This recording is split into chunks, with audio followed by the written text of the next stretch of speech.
A green-haired boy was standing at the top of the school building. He reflected on what an explosive blonde told him after class today. He started tearing up. Bakugo was right. He really was useless. He had no meaning in this terrible world.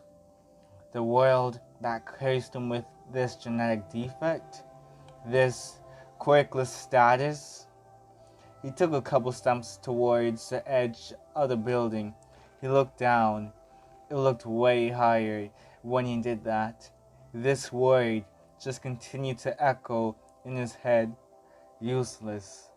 One step forward. Useless. He was completely at the edge now. Useless! He jumped. His last thoughts were about his mother, how she may react to the news that her only son was no longer in the living world. He cried and silently apologized to her. When he landed, it was surprisingly quick and painless.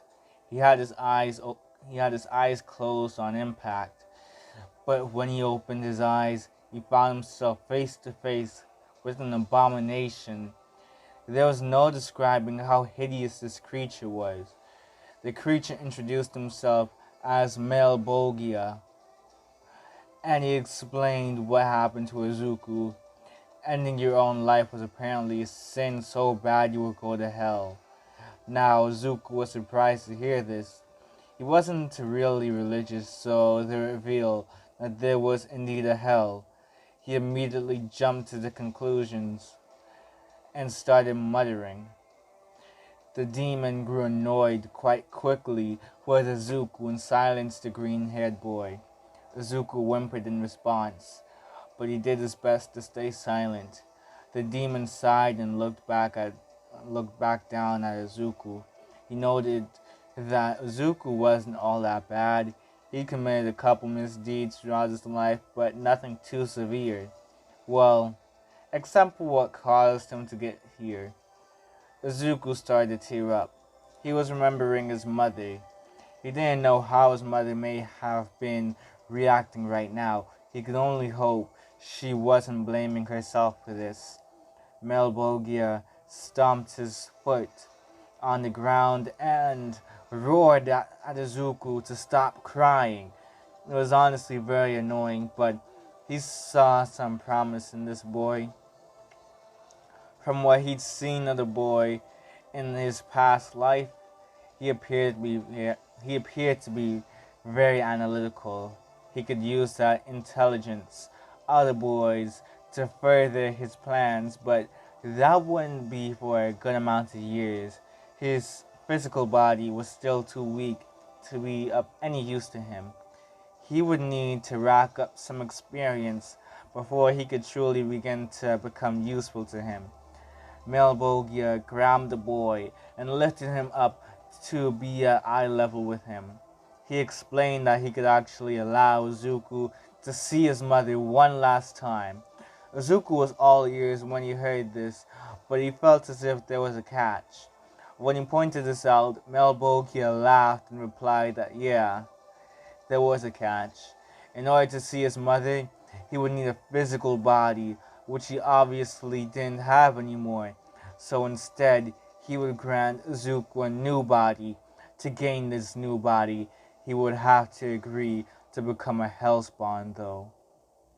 Izuku didn't really know what that was, but if it meant he had another chance at life, he would happily oblige.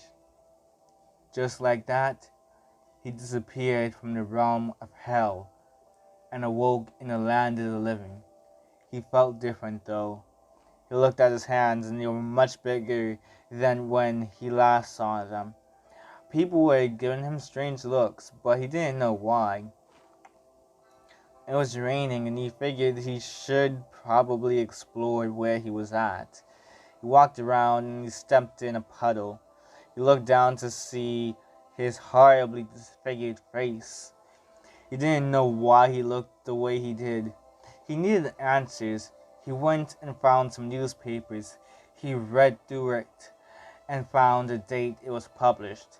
This is when his eyes would widen and he realized that 5 years had passed since he was last in the living realm. He cursed under his breath at this realization. He remembered there was one thing he wanted to do specifically, though. The whole reason he made that deal with a horrific demon in the first place, to see his mother. Unfortunately, he couldn't go look for her just yet. He heard some commotion going on in one of the street corners. He walked closer and heard the sounds of someone screaming for help. He ended up finding himself in an alleyway. A girl with black hair tied in a spiky ponytail was holding a staff tightly. She was bleeding from her left temple. 3 men circled around the girl. He knew what they were trying to do. He could see it on their faces. He instinctively growled. One of the men looked up at Izuku. The boy was relatively tall in this new body of his, around 6 feet or so. Not extremely tall, but taller than the average, especially for Japan. They were a bit intimidated by his strong physical features, but his deformed face was what really caught them off guard. That and the curly green hair, although it was drenched in water, so it ran down his face. They laughed a little nervously and asked if Izuku would like to join them. Izuku could see the fear in the girl's eyes. Izuku smiled creepily with fangs showing that he didn't even realize he had now. Izuku said sure, and he jumped in. For a second the girl's heart dropped, thinking Izuku would participate in the violent actions. But something else happened instead. It turned out Izuku was a glimmer of hope here as he fought off the 3 men. He showed incredible physical strength when doing so. One of the men had a mutation quirk that made them have the appearance of a gorilla. They were, of course, naturally incredibly strong, but this mystery man handled them with absolutely no effort whatsoever. It was the same for the other 2, who were a bit more cautious after seeing Izuku take down the strongest of their trio. One had an emitter quirk that enabled them to shoot bone projectiles out of their wrists. They tried to at least injure Izuku a little bit, but it was ineffective. They just shattered on impact with Izuku's body. They clicked their tongue in frustration. Izuku backhanded the man, which immediately made them go unconscious. Izuku looked at the last man of the group who had their hands up in a sort of surrender. They seemed to have a transformation quirk which gave them the ability to turn his body into crystal. Well, at least he assumed it was crystal.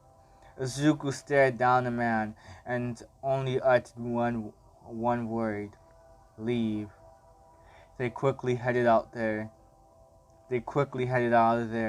and Izuku turned his attention to the girl in danger. She was on the floor now. She panted and gripped her staff tightly. She tried to pick herself up but couldn't. She was too weak from the blood loss and the imbalance she felt from the blow to her head. She just barely managed to raise her head to look up at her savior, who slowly approached her. She didn't know what sort of intentions he had for her, but she could only hope it was good. Izuku kneeled down and stretched out his hand towards the black-haired girl. She gladly took it, and he picked her up. She had to lean on him for support, but it was all right in Izuku's book. He found the nearest hospital and dropped her off there. He pulled out his cell phone and used one of her fingers to unlock the phone. He scrolled through her contacts and found a number saying Mom. He dialed in the number and called her. A feminine voice answered, asking, Hello? Momo? Where are you? Izuku answered by telling her that the girl was in the hospital and she was badly beaten. He informed her of what hospital it was, and after the mother, or at least he assumed was the girl's mother, came Rushing into the hospital, he quickly began to take his leave. The mother began to cry, seeing her daughter's state, and Momo was quickly taken for medical attention. After she was informed by the nurses of their status, bandages were wrapped around the girl's head. Momo whispered a couple things into her mother's ear. After the woman asked what happened, right when Izuku was at the door, he felt a hand grab him. He turned to see the mother of the girl he rescued. She looked so similar to her daughter that now that he had a good look at her. The woman had tears running down her face, but she stared intently at Izuku. She thanked Izuku for what he did back there, saving her only daughter from being defiled. The trauma the girl would have to go through afterward would be unimaginable. That is, if she even made it out alive if it weren't for him. Izuku simply answered that was what a good person should do in those sort of situations. Not even a good person, a decent person. The mother nodded and handed Izuku a number, informing him that if there was anything, absolutely anything he needed, she would be willing to help. Izuku appreciated the gesture and thanked her before he left the hospital. In this world, every one of the hero school students are 5 years older, and hero schools such as UA and Shikitsu are colleges, not just high schools. That's how I'm going to be ending part 1. If this does good, I will continue the series as a what if, and I will continue to write more. If this doesn't do well, we'll figure that out later. I'm really hoping this does well. But besides that, remember to like, share, comment, and subscribe. King Ty Next, out.